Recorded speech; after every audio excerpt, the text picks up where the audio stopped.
오늘 함께 나눌 하나님 말씀은 사무엘하 15장 24절부터 37절까지입니다.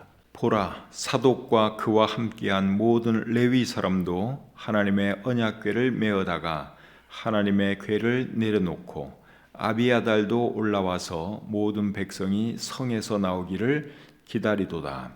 왕이 사독에게 이르되, 보라, 하나님의 궤를 성읍으로 도로 메어가라.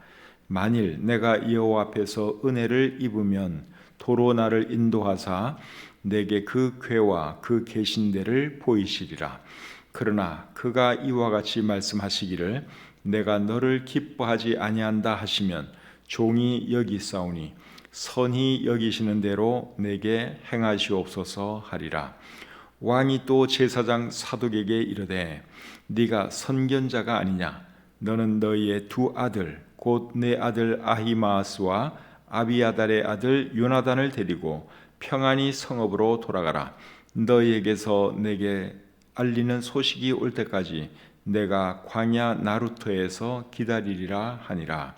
사독과 아비아달이 하나님의 궤를 예루살렘으로 도로 메어다 놓고 거기 머물러 있으니라. 다윗이 감람산 길로 올라갈 때에 그의 머리를 그가 가리고 맨발로 울며 가고 그와 함께 가는 모든 백성들도 각각 자기의 머리를 가리고 울며 올라가니라.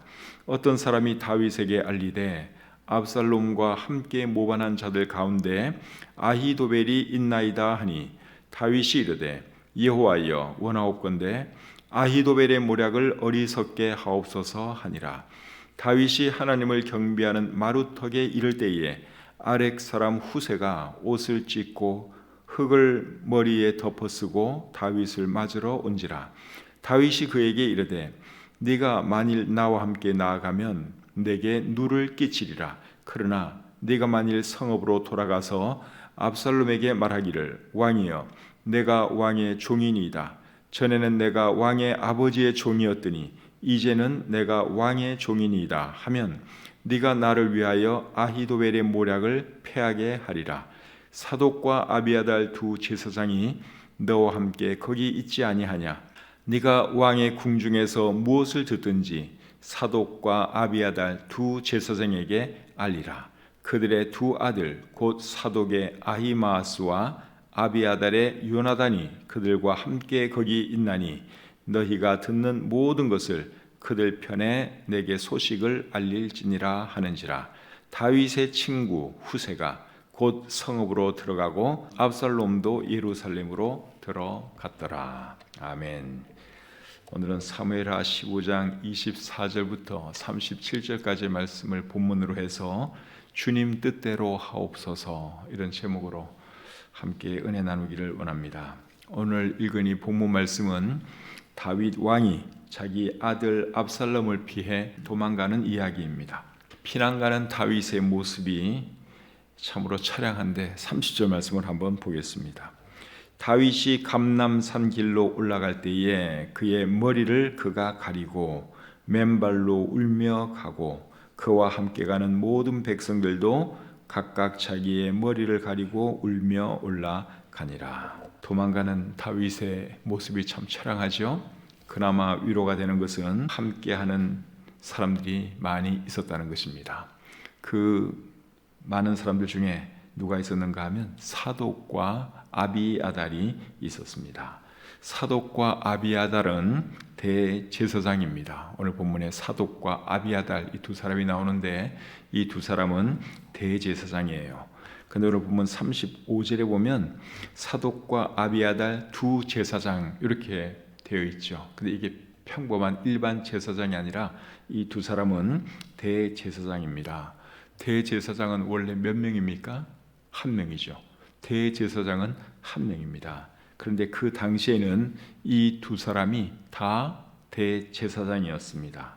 사무엘하 8장 17절에 보시면 아히두베의 아들 사독과 아비아달의 아들 아히멜렉은 제사장이 되고, 여기 보면 두 사람이 제사장이 되었다 이렇게 말씀을 하고 있는데, 아비아달의 아들 아히멜렉이 제사장이 되었다 그랬으니까 그의 아버지 아비아달도 물론 제사장이었죠. 근데 마가복음 2장 26절에 보시면 아비아달에 대해서 대제사장이었다고 말을 해주고 있습니다. 그래서 오늘 이 본문에 나오는 사독과 아비아달 두 사람은 일반 제사장이 아니라 대제사장이었다. 그 당시에는 이제 공동으로 두 사람이 대제사장 역할을 하고 있었습니다. 그런데 다윗이 피난 갈 때 사독과 아비아달 이 두 사람이 하나님의 언약궤를 가지고 다윗에게로 왔습니다. 24절을 한번 보겠습니다. 본문 24절. 보라, 사독과 그와 함께한 모든 레위 사람도 하나님의 언약궤를 메어다가 하나님의 궤를 내려놓고 아비아달도 올라와서 모든 백성이 성에서 나오기를 기다리도다. 하나님의 언약궤를 메고서 이제 제사장들과 레위 사람들 그리고 특별히 이 두 사람이 다윗에게 찾아온 것이죠. 언약궤를 가지고 온 이유가 뭘까요? 언약궤는 하나님의 임재를 상징하는 물건이고 예루살렘에서 제일 소중한 물건이었습니다.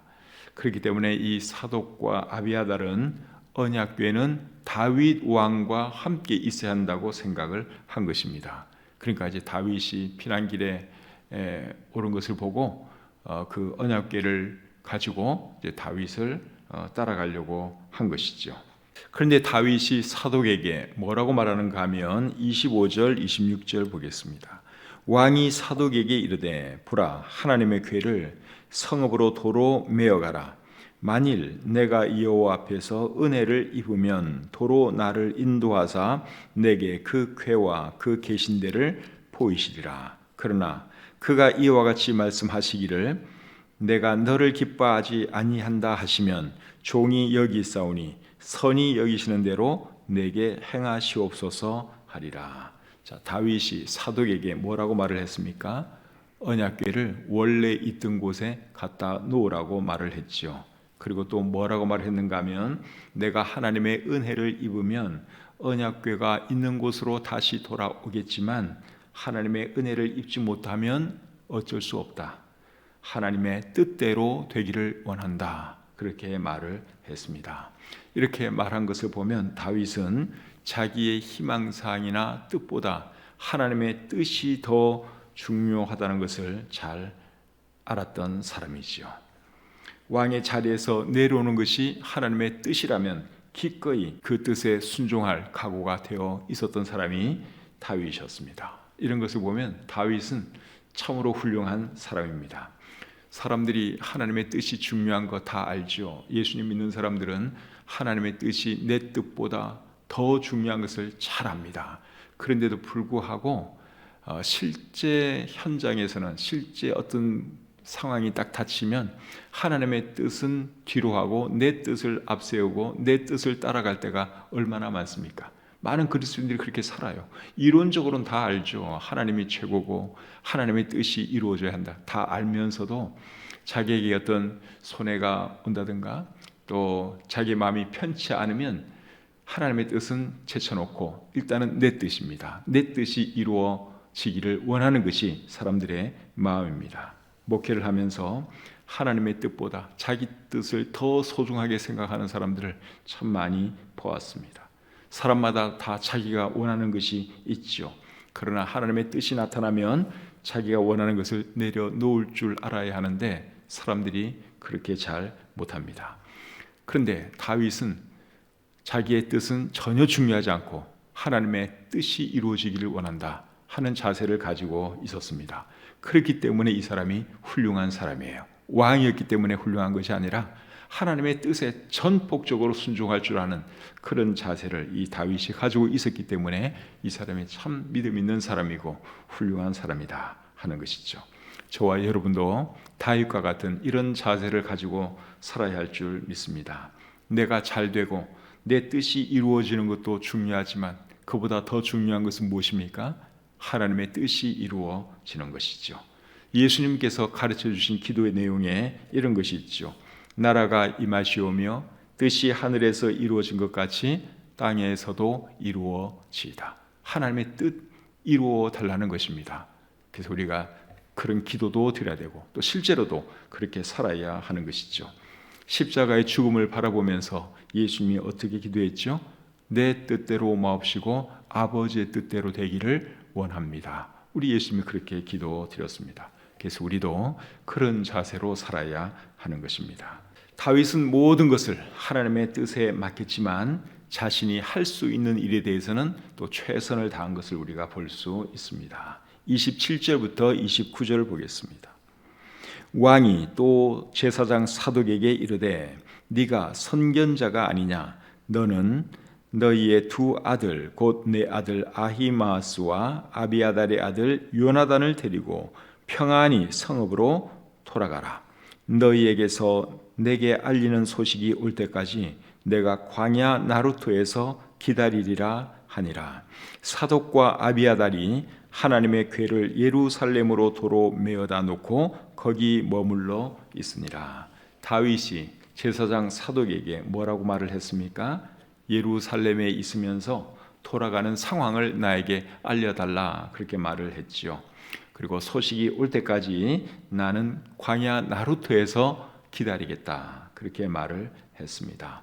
다윗이 지금은 도망갈 수밖에 없는 상황이기 때문에 도망을 가고 있지만 왕으로서 해야 할 일은 해야 했기 때문에 예루살렘에 있으면서 돌아가는 상황을 나에게 알려달라 그렇게 말을 한 것이죠. 이런 것을 보면 다윗은 책임감 있는 왕이었습니다. 그리고 뛰어난 전략가입니다. 결국 반란을 진압을 하기는 해야 되는데 반란군을 진압하려면 그 예루살렘이 어떻게 돌아가고 있는지 반란군들이 어떻게 움직이고 있는지 알아야 할 것 아닙니까? 그래서 왕의 책임을 다하기 위해서 일단 그렇게 한 것이죠. 다윗이 이제 사독과 아비아달을 돌려보내고 그리고 자기는 계속 도망을 가고 있는데 누군가가 와서 압살롬을 따르는 자들 중에 아히도벨이 있다 그런 말을 해 주었습니다. 아히도벨은 다윗 왕의 모사입니다. 자, 31절 말씀을 한번 보겠습니다. 31절. 어떤 사람이 다윗에게 알리되 압살롬과 함께 모반한 자들 가운데 아히도벨이 있나이다 하니. 압살롬이 이제 지금 반란을 일으켰어요. 근데 압살롬 편에 누가 섰는가 하면 아히도벨이라고 하는 사람이 압살롬 편에 섰습니다. 역대상 27장 33절에 보시면 아히도벨은 왕의 모사가 되었고 아렉 사람 후세는 왕의 벗이 되었고 그렇게 말씀을 하고 있어요. 그래서 이 아히도벨은 다윗 왕의 모사였습니다. 책사였습니다. 그리고 이 사람은 정말 탁월한 책략가였습니다. 사무엘하 16장 23절을 한번 보겠습니다. 사무엘하 16장 23절. 그때에 아히도벨이 베푸는 계략은 사람이 하나님께 물어서 받은 말씀과 같은 것이라. 아히도벨의 모든 계략은 다윗에게나 압살롬에게나 그와 같이 여겨졌더라. 자, 이 말씀을 보면 이 아히도벨이 얼마나 탁월한 책략가인가 하는 것을 우리가 알 수 있죠. 이 사람이 한마디 하는 것은 마치 사람이 하나님께로부터 받아 말하는 것과 같은 그런 권위가 있었다. 여기에 그렇게 기록되어 있습니다. 다윗 왕에게도 그 정도의 권위가 있었고 이 사람의 말이 그리고 압살롬에게도 그 정도의 권위를 가지고 있었다 하는 것이죠.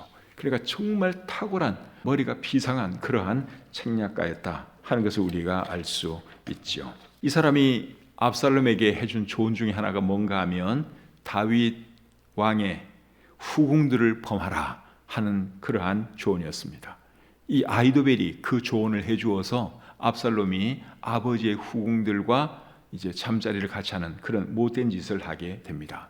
근데 이 사람이 왜 그런 조언을 해주었겠습니까? 사무엘하 16장 21절에 보시면 중간에 보시면 그리하면 왕께서 왕의 아버지가 미워하는 바 됨을 온 이스라엘이 들으리니 왕과 함께 있는 모든 사람의 힘이 더욱 강하여 지리이다. 그러니까 자식이 참 아버지의 첩들을 범한다고 하는 것은 있을 수가 없는 일이죠. 근데 왜 아히도벨이 그렇게 못된 고약한 짓을 하라고 말을 해줬는가 하면 완전히 건널 수 없는 강을 건너라 그거예요. 당신 아버지의 첩들을 범하면 이 당신과 아버지는 영영 화해할 수 없는 그런 관계가 되어버립니다. 그러면 백성들이 당신을 따르게 될 것입니다. 이제 그렇게 조언을 해준 것이죠. 그리고 그렇게 해야지 또 자기의 목숨도 안전합니다. 나중에 예를 들어서 압살롬이 마음을 바꾸어서 다시 아버지에게 항복을 한다든가 그렇게 되면 자기는 또 어떻게 되겠어요? 그러니까 완전히 아버지에게 돌아가지 못하도록 하기 위해서 이제 그런 일을 하라고 조언을 해 준 것입니다. 그러니까 어쨌든 이 반란에 성공하기 위해서 이제 이런 조언을 해준 것인데, 이런 거 보면 이 사람이 악하긴 하지만 머리 하나는 정말 비상한 사람이다 하는 것을 우리가 알 수 있죠. 근데 이 아히도벨이 나중에 자기의 계략을 압살롬이 따르지 않는 것을 알고서는 이 반란은 성공할 수가 없다, 그것을 미리 예측을 합니다. 그리고는 이 반란이 끝나기도 전에, 압살롬이 패하기도 전에 고향으로 돌아가서 목매달아 죽습니다. 그러니까 이 보는 시각이 정말 탁월한 사람이에요. 자기 말을 들지 않는 것을 보고서 저 압살롬은 반란에 성공할 수가 없다, 그걸 보았던 사람이에요. 그러니까 얼마나 이 머리가 비상하고 참 뛰어난 책략가인가 하는 것을 우리가 알 수 있죠. 이런 사람이 압살롬 편에 선 것입니다. 그러니까 다윗이 굉장히 지금 상황이 불리해진 것이죠. 이런 상황에서 다윗이 무엇을 했을까요? 하나님께 기도했습니다. 31절 하반절을 보겠습니다. 다윗이 이르되 여호와여 원하옵건대 아히도벨의 모략을 어리석게 하옵소서 하니라. 아히도벨이 압살롬의 편이 되었다고 하는 그 소식을 듣고 다윗이 제일 먼저 한 것은 하나님께 기도했습니다. 아히도벨의 모략이 어리석은 것이 되게 해 주시옵소서, 그렇게 하나님께 기도했죠. 하나님의 사람들은 어려움이 있을 때 제일 먼저 해야 할 일이 뭔가 하면 기도입니다. 다니엘과 다니엘의 친구들이 죽을 위기에 처했을 때 그들이 제일 먼저 한 것도 기도였습니다. 다니엘서 2장 17절과 18절 말씀을 제가 읽어드리겠습니다. 이에 다니엘이 자기 집으로 돌아가서 그 친구 하나냐와 미사엘과 아사랴에게 그 일을 알리고 하늘에 계신 하나님이 이 은밀한 일에 대하여 불쌍히 여기사 다니엘과 친구들이 바벨론의 다른 지혜자들과 함께 죽임을 당하지 않게 하시기를 그들로 하여금 구하게 하니라. 다니엘과 다니엘의 친구들이 지금 다 죽게 생겼습니다. 그때 그들이 한 것은 하나님께 기도였습니다. 하나님, 우리의 생명을 지켜주시옵소서. 그렇게 간절히 하나님께 기도드렸죠. 초대교회 사도들과 성도들이 위기에 처했을 때도 그들은 하나님께 기도했습니다. 사도행전 4장 29절 30절에 이렇게 기록되어 있습니다. 주여 이제도 그들의 위협함을 굽어보시옵고 또 종들로 하여금 담대히 하나님의 말씀을 전하게 하여 주시오며 손을 내밀어 병을 낫게 하시옵고 표적과 기사가 거룩한 종 예수의 이름으로 이루어지게 하옵소서 하더라. 핍박이 들어오니까 그들이 하나님께 기도했습니다. 하나님, 우리를 좀 도와주십시오. 우리에게 더 큰 능력을 허락하여 주십시오. 그렇게 하나님께 간절히 기도했지요. 그렇게 기도했더니 하나님께서 그들의 기도를 들어주셨습니다. 사도행전 4장 31절에 이렇게 기록되어 있습니다. 필기를 다음에 모인 곳이 진동하더니 무리가 다 성령이 충만하여 담대히 하나님의 말씀을 전하니라. 하나님께서 초대교회 성도들의 기도를 들어주시고 기도를 들어주셨다고 하는 그 응답으로 땅을 흔들어 주셨어요. 그래서 초대교회 성도들은 또 힘을 얻어서 나가서 열심히 복음을 전했습니다. 다니엘과 다니엘의 친구들이 하나님께 기도했을 때도 하나님께서 그들의 기도를 들어주셨습니다. 다니엘서 2장 19절에 이렇게 기록되어 있습니다. 이에 이 은밀한 것이 밤의 환상으로 다니엘에게 나타나 보이매 다니엘이 하늘에 계신 하나님을 찬송하니라. 다니엘의 기도를 들어주셨어요. 그래서 그 느부갓네살 왕이 어떤 꿈을 꾸었는지 환상 중에 보여주었습니다. 그래서 다니엘과 다니엘의 친구들이 다 살 수 있었고, 그리고 바벨론 제국의 많은 사람들이 목숨을 건질 수 있었죠. 우리도 어려운 일 당할 때 여러분 기도할 수 있기를 바랍니다. 기도하면 하나님께서 들어주십니다. 마태복음 7장 7절과 8절에 이렇게 기록되어 있죠. 구하라 그리하면 너희에게 주실 것이요 찾으라 그리하면 찾아낼 것이요 문을 두드리라 그리하면 너희에게 열릴 것이니 구하는 이마다 받을 것이요 찾는 이는 찾아낼 것이요 두드리는 이에게는 열릴 것이니라. 우리가 하나님께 기도하고 찾고 구하면 하나님께서 기도를 들어주시고 또 우리의 길을 보여주시죠. 요한복음 16장 24절에서는 이렇게 말씀하십니다. 지금까지는 너희가 내 이름으로 아무것도 구하지 아니하였으나 구하라 그리하면 받으리니 너희 기쁨이 충만하리라. 힘들고 어려운 일 생길 때마다 하나님께 기도할 수 있기를 바랍니다. 기도하면 하나님께서 들어주십니다. 다윗이 하나님께 기도했을 때 하나님께서 다윗의 기도를 어떻게 들어주셨는지 32절을 보겠습니다. 32절입니다. 다윗이 하나님을 경배하는 마루턱에 이를 때에 아렉 사람 후세가 옷을 찢고 흙을 머리에 덮어쓰고 다윗을 맞으러 온지라. 다윗이 하나님께 아히도벨의 이 문제를 놓고 간절히 기도하고 있을 때 누구를 보내주셨는가 하면 후세라고 하는 사람을 보내주었습니다. 이 후세는 다윗 왕의 친구입니다. 오늘 본문 37절에 보시면 다윗의 친구 후세 이런 표현이 나와요. 이 사람은 다윗 왕의 친구입니다. 역대상 27장 33절에서도 후세를 왕의 벗으로 그렇게 소개를 하고 있죠. 그런데 이 다윗이 이제 후세가 자기를 맞으러 나오니까 뭐라고 얘기를 했는가 하면 가서 압살롬에게 가서 위장 전향을 하라 그렇게 말을 합니다. 33절 34절 보겠습니다. 다윗이 그에게 이르되 네가 만일 나와 함께 나가면 내게 누를 끼치리라. 그러나 네가 만일 성읍으로 돌아가서 압살롬에게 말하기를 왕이여 내가 왕의 종이니이다. 전에는 내가 왕의 아버지의 종이었더니 이제는 내가 왕의 종이니이다 하면 네가 나를 위하여 아히도벨의 모략을 패하게 하리라. 다윗이 후세에게 한 말이 결국 뭡니까? 간단히 말하면 위장 전향하라는 거예요. 압살롬에게 가서 위장 전향하라는 거예요. 네가 나 따라오면 나에게 오히려 누가 될 수 있지만 네가 가서 압살롬에게 위장 전향하면 네가 진짜 나를 도와줄 수 있다. 그렇게 말을 했습니다. 그러고는 또 그에게 뭐라 그랬는가 하면 압살롬에게서 듣는 것이 있으면 사독과 아비아달의 두 아들을 통해서 내게 알려달라. 그렇게 말을 했죠. 35절 36절 보겠습니다. 사독과 아비아달 두 제사장이 너와 함께 거기 있지 아니하냐. 네가 왕의 궁중에서 무엇을 듣든지 사독과 아비아달 두 제사장에게 알리라. 그들의 두 아들 곧 사독의 아히마스와 아비아달의 요나단이 그들과 함께 거기 있나니 너희가 듣는 모든 것을 그들 편에 내게 소식을 알릴지니라 하는지라. 그러니까 그 궁에서 보게 되는 것, 듣게 되는 모든 것들을 나에게 이제 알려달라 그렇게 말을 했습니다. 이런 것을 보면 다윗은 첩보전에도 아주 능한 그러한 사람인 것을 우리가 볼 수 있습니다.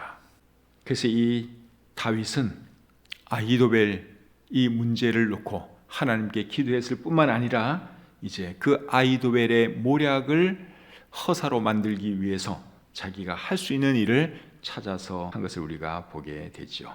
그것이 결국 무엇이었습니까? 후세를 압살롬에게 보내서 압살롬을 교란시키는 것이었죠.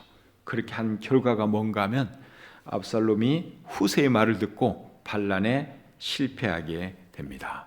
후세가 어떻게 압살롬을 교란시켰는지는 사무엘하 17장에 이제 자세하게 기록이 되어 있습니다. 아히도벨은 압살롬에게 어떤 제안을 했는가 하면 나에게 12,000명의 군사를 주시면 내가 기습 공격을 해서 다윗만 죽이고 다른 사람들은 다 압살롬 당신에게 돌아오도록 하겠습니다. 아히도벨은 그런 제안을 했습니다. 그런데 후세는 압살롬에게 어떤 제안을 했는가 하면 그렇게 하면 안 되고 많은 이스라엘 사람을 모아서 함께 공격해야 한다고 말을 했습니다. 그런데 이 압살롬이 누구의 말을 들었습니까? 후세의 말을 들었어요. 후세는 다윗의 편이죠. 후세의 말을 듣고 한 결과 결국 반란에 실패하고 말죠. 사무엘하 17장 14절을 한번 보겠습니다. 압살롬과 온 이스라엘 사람들이 이르되 아렉 사람 후세의 계략은 아히도벨의 계략보다 낫다 하니 이는 여호와께서 압살롬에게 화를 내리려 하사 아히도벨의 좋은 계략을 물리치라고 명령하셨음이더라. 진짜 압살롬이 이 반란에 성공하려면 압살롬이 누구의 말을 들어야 했습니까? 아히도벨의 말을 들었어야 했어요. 인간적으로는 아히도벨이 진짜 뛰어난 책략가입니다. 근데 하나님께서 압살롬으로 하여금 누구의 말을 듣도록 만들었는가 하면 후세의 말을 듣게 만들었어요. 압살롬을 패하게 하시려고. 그렇게 해서 결국 압살롬은 반란에 성공하지 못하고 결국 죽고 말았죠. 그래서 어려운 일을 당할 때 우리도 기도와 함께 무엇을 해야 하는가 하면 할 수 있는 일을 찾아서 해야 하는 것이죠. 그냥 앉아서 하나님 도와주세요, 도와주세요. 그렇게만 하면 안 되고 하나님께서 하실 일은 하나님께서 하시고 또 이제 우리가 해야 할 부분에 대해서는 우리가 해야 하는 것이죠. 그러면 하나님께서 모든 것을 합력하여 선으로 이루어 주십니다. 그래서 다윗이 이 아히도벨의 허사를 하나님 헛되게 해주십시오. 기도도 했고 그리고 이제 자기가 할 수 있는 일은 무엇일까? 찾아서 한 것이 후세를 이제 첩자로 보내게 했고 그렇게 해서 결국 압살롬의 그 반란이 성공하지 못하도록 한 것이죠. 오늘 이 본문을 통해서 우리가 배운 교훈은 크게 세 가지입니다. 첫 번째 교훈은 뭐죠? 우리의 뜻보다 누구의 뜻이 더 중요하다? 하나님의 뜻이 더 중요하다. 절대로 잊지 마세요. 우리의 뜻, 우리의 희망상 뭐 있죠 다. 그러나 그거보다 더 중요한 것은 하나님의 뜻이 이루어지는 것이다 하는 것이고 두 번째는 어려운 일이 있을 때 우선적으로 해야 할 일은 하나님께 기도하는 것이다. 세 번째 교훈은 할 수 있는 일은 찾아서 해야 한다. 세 가지 교훈 마음에 잘 간직하시고 꼭 그렇게 살아가시는 저와 여러분들이 되시기를 우리 주님의 이름으로 축복합니다.